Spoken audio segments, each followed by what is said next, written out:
I don't even know what I'm gonna choose for X-Men books. I was looking,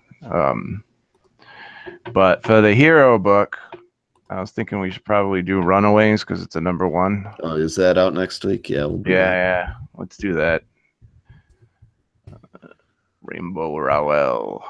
I don't know what I'm gonna. I think I might do X-Men Blue again because I haven't done it in a while. Are Yeah, you gonna do do that. Amazing?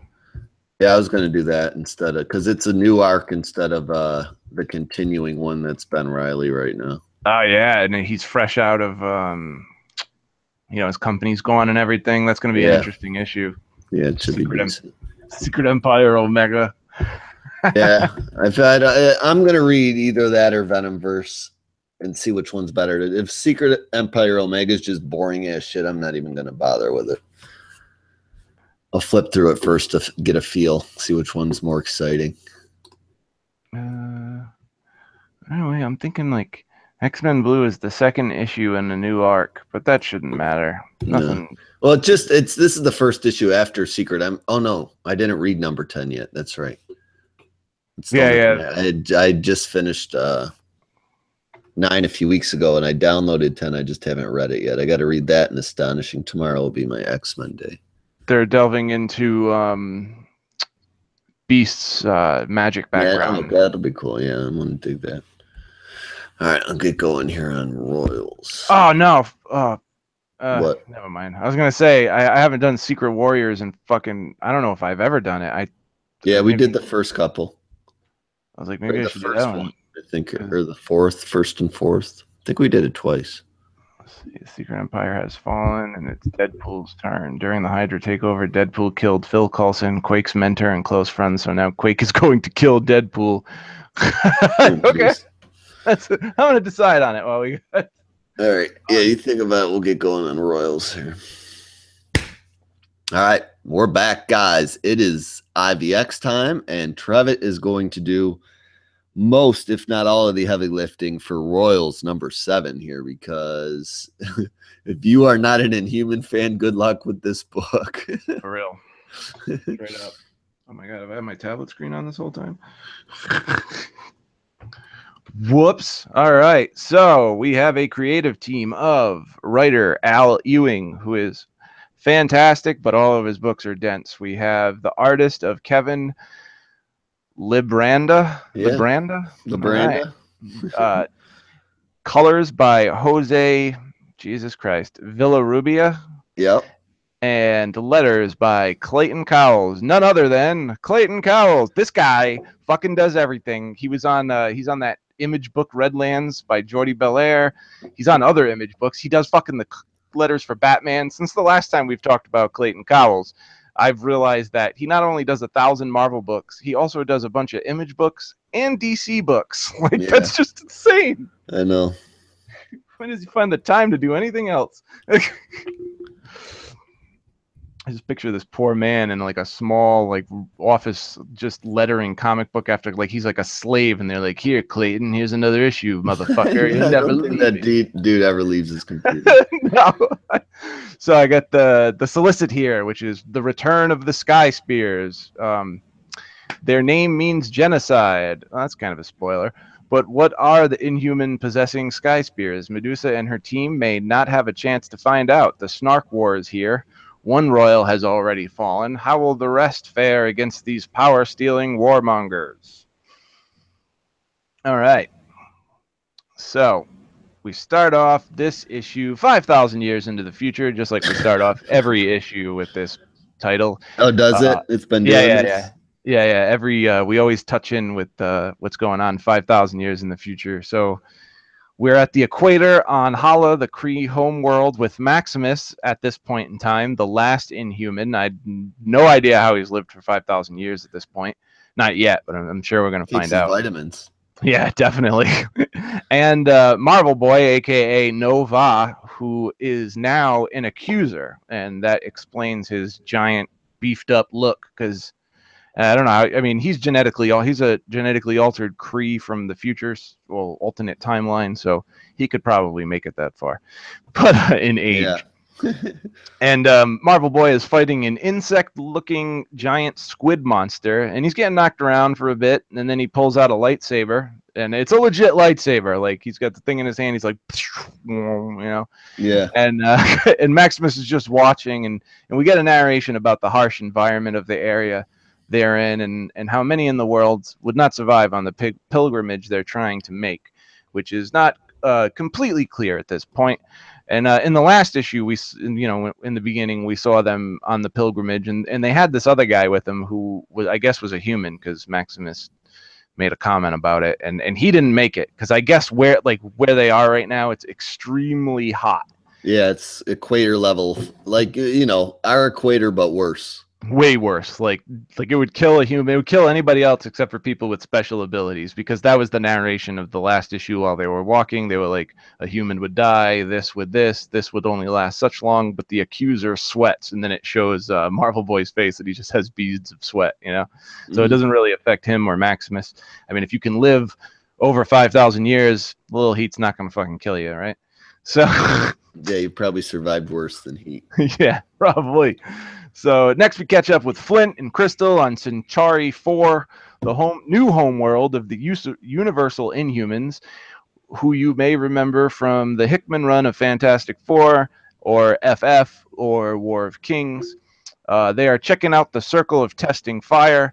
Flint is having a friendly battle with Titan, a Centurion who lives there, while Crystal is in the stands with representatives from each different race of Inhuman, shooting the shit and talking about the stadium. So for a little background, if anyone actually checks this out or they're not, everybody she's sitting with on this stand, they're all from a race that, the Kree came to Earth and they messed with early man, and that's how they created the Inhumans. But it was not their only experiment. So Yeah, so they went to Centauri and they messed with the Centurions. they were fucking with everybody. Yeah, they were fucking with a lot of races. So there's 5 races, including humans, that have Inhumans on their planet. There may be more, but these are the ones we basically know about that have actually thrived and survived. And everybody has different ways of getting their powers. Like the Inhumans use Terrigen, another race used this stuff called Primogen. So it's all different. And when we find out different information, but we'll get to that later. So they're all sitting on the stands. They're shooting the shit. Nothing of real consequence. And then Dara Ko Eek, whoever the fuck that is, I forget what her race is called. I could look it up, but it's just so much. And she notices Swain sitting behind them, looking sad, and she goes over to introduce herself and see if she can help her out, because she can feel her sadness because she has some empathic powers. And she hits on Swain, and Swain, sets her straight, which brings us to Swain's issue and why she's looking so sad, which is she is in love with someone back on Earth, which we saw this in the beginning of the run before they left, where she was having a conversation with her significant other. And she's worried that the current standing of the relationship is not clear. And, she's all sad because she can't get back to Earth and talk to this other girl. I forget her name right now because, we only saw her. I'm sure it was in All New Inhumans, but I didn't read that title. Yeah. I plan on getting to it because Stefano Casilli did the majority of the art, and he does fantastic art, but I haven't gotten to it yet because it's not that important to me. So, so she's where the fuck was I? Oh yeah. So she's worried because her power is anybody in close proximity to her, she can basically push their emotions, telepaths can push thoughts into someone's brain. Yeah. Her emotions can affect other people. So if she's in love with someone, she'll never know if they actually love her or if they love her because she feels love and she's pushing that right. into them, Yeah. So that's why she's so all upset, and this other Inhuman is trying to calm her down and whatnot. And Crystal is noticing Swain's mood, and she also feels bad because she feels like she hasn't been there for the crew as much as she should have, because some shit's happened with Ronan, her ex-husband. In the last issue and the issue before, friggin' Ronan put them all through these accuser trials where basically they were stuck in their own brains, and they had to go through it was basically an accuser form of punishment, and they had to deal with all this crazy shit and come over their problems to get through it. And they most got through it, but we had to put up, go through that for the whole entire issue. So she's feeling bad about that, and Medusa's mysterious illness that seems to be killing her. So now she's wondering where Gorgon is. Now that she's got past all of her problems, she's wondering what's up with the rest of the crew. So well, that's funny. That just threw that Ice Cube song in the beginning. You know, never mind. Anyway, it's like that song where it's like, "Hey, Ice Cube, now that you went solo, what's up with the rest of the crew?" Yeah. But Gorgon, she's wondering what Gorgon is. He walked off with a Chimelian warrior named Blackbane. Chimelians are this race of like horse people. They went to go drink at a bar and drink this weird milk, and which I assume is like a form of mead, and tell war stories. But he's been gone way too long, and she's worried. And then they keep telling her like, don't worry about it, don't worry about it, don't worry about it, whatever. So as well she should, because next we catch up with Gorgon, who has been captured by this lizard race of soldiers. They look like lizards, like yeah, they do. altered lizard a little bit. Which is weird because they kind of look like they have cloven feet, like he does. Yeah. But those like insect lizard people. But they're a race of soldiers and scientists from a place called Snark World, which is just a weird name for a place. And they're here to capture Inhumans that have powers so they can take those powers and use them. They're testing the remains of Blackbane because in the last issue, they're on their way and they're walking to the bar, and all of a sudden this ghost shows up and just fucking like destroys Blackbane and turns him to ash. And that's what we see in this top panel here, is him testing the ash of Blackbane just to make sure that he didn't have any powers that they're missing out on. And the scientist tells him that it's as they thought, and he has no powers aside from uncommon bravery. Not that that helps anybody. Yeah, they trash it. Yeah, they just throw it in the fucking trash. Poor guy. Gorgon screams, calls them monsters, tells them to set him free, and he'll give them the same treatment. The leader, who is called Hainar and is also a prince and future emperor of his race, and introduces himself and reveals his evil plot like villains typically do. Yeah. He tells Gorgon that he scanned their ship when they arrived, and he knows all about all of their powers, and he kind of calls them out one by one. And he talks more shit and about how Medusa is useless because of her illness and that she has no power, and he'll crush her head under his foot. And Gorgon does some more shit talking and tells them that they're dead men walking, because he's like, I always equate him to like the Colossus. Yeah, I was just gonna. That's exactly what I was just gonna say. Colossus just beats everyone's ass. And when they fight, when the X-Men and Inhumans have ever fought, I always see Gorgon and Colossus going up against each other.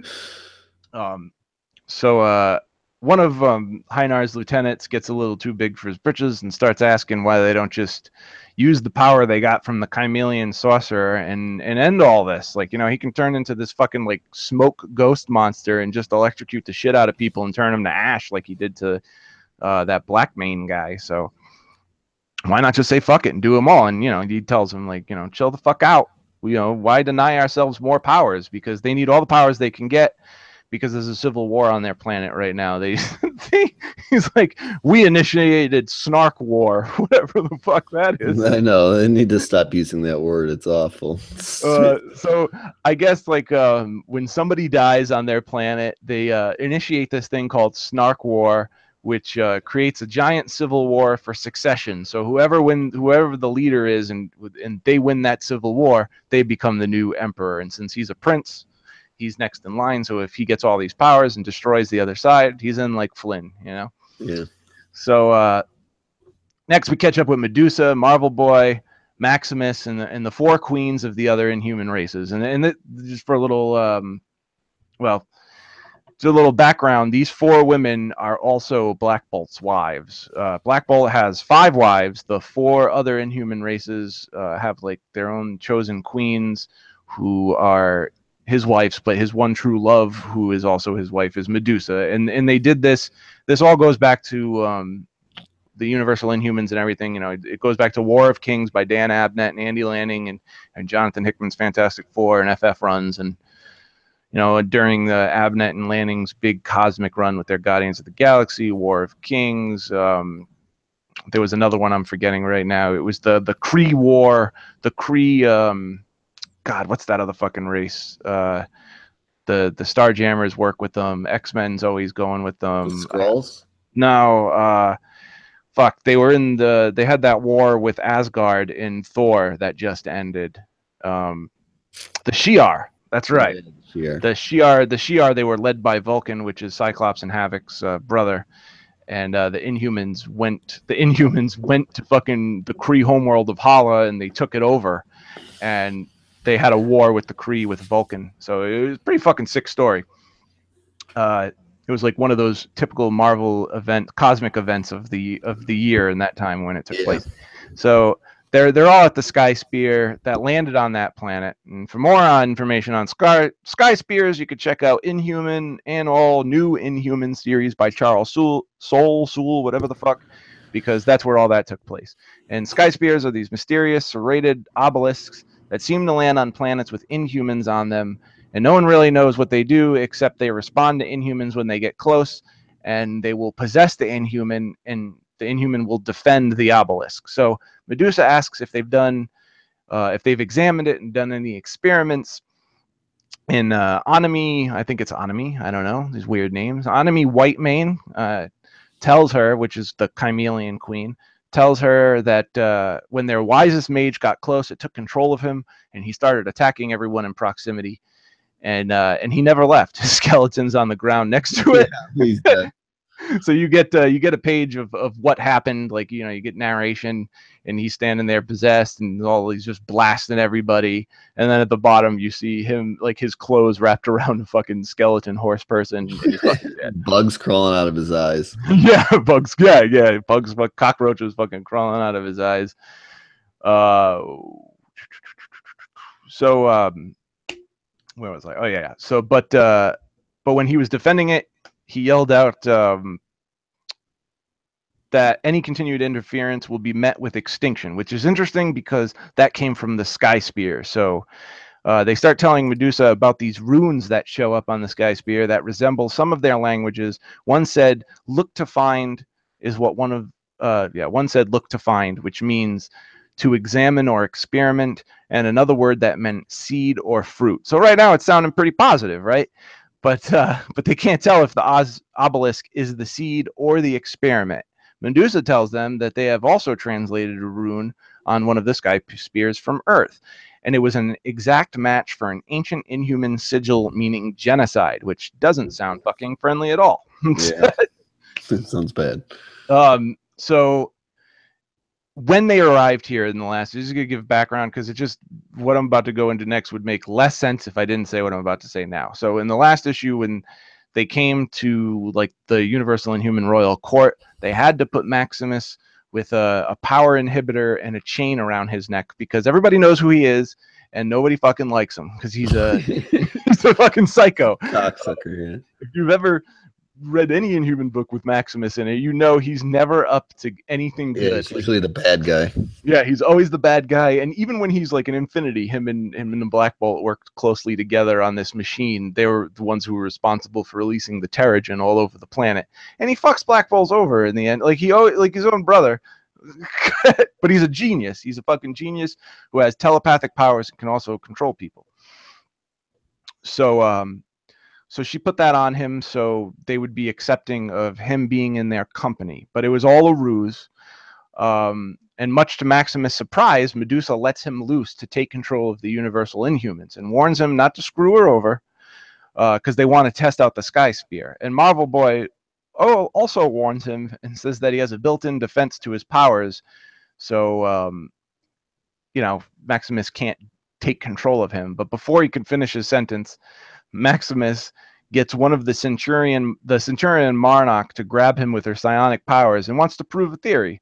Earlier in the run, we found out that the Kree are not only their makers, but are distant relatives. They have more in common than they thought. It's not that they were just created by them, but they are also like part Kree. So because they are part Kree and the Sky Spears react to Inhumans, and Maximus being the scientist that he is, he wants to test it out.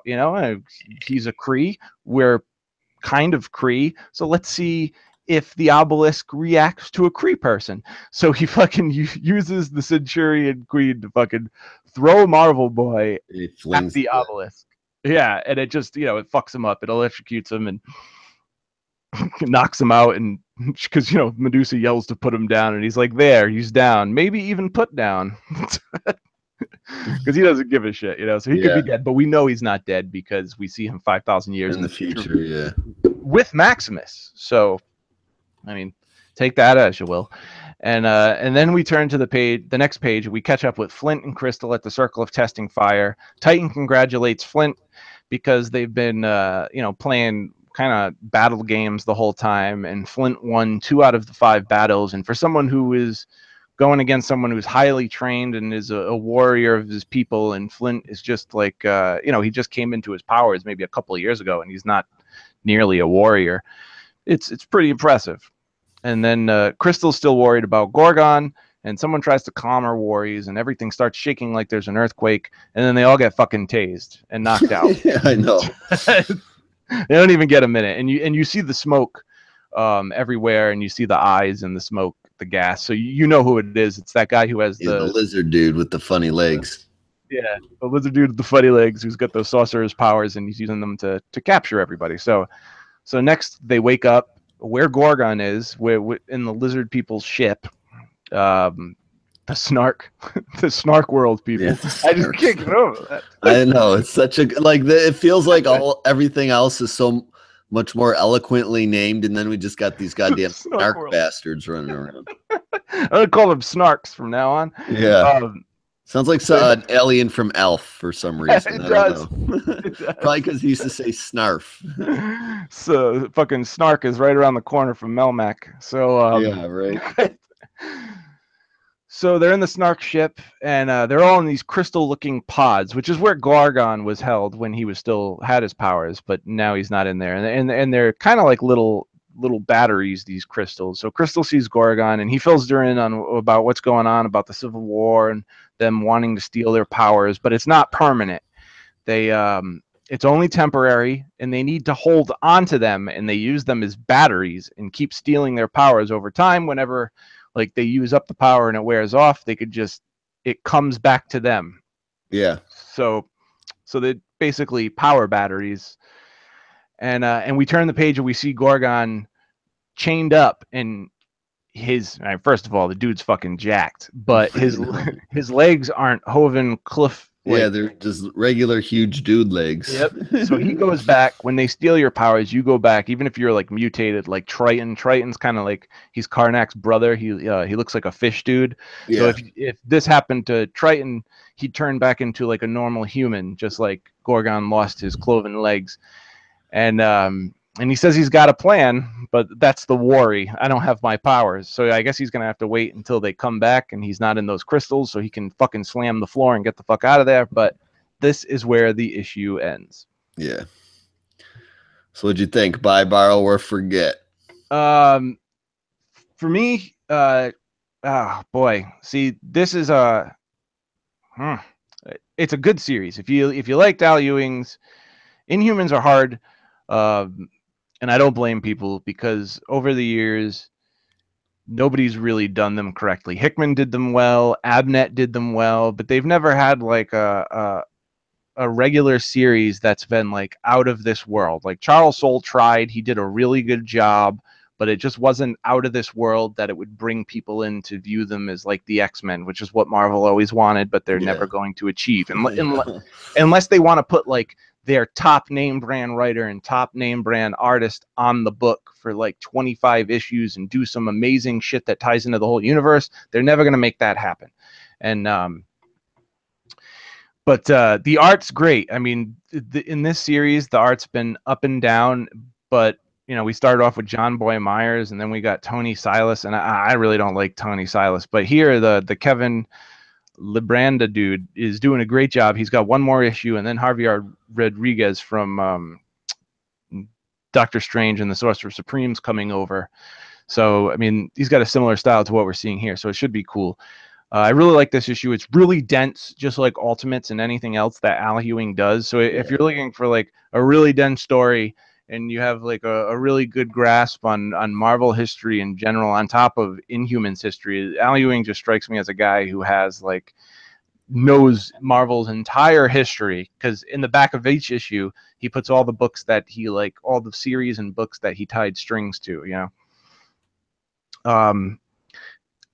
for me, it's a borrow. I really like this book. I really like the art, but it hasn't been, the story's been steady, the art hasn't been steady, and it's really hard to sell it to someone that that's not interested or never read an Inhumans book before. Like if someone asked me right now, like, what's this book about? It's just too loaded for me to be able to sit there and explain it in a couple of sentences. Yeah. But it's a borrow.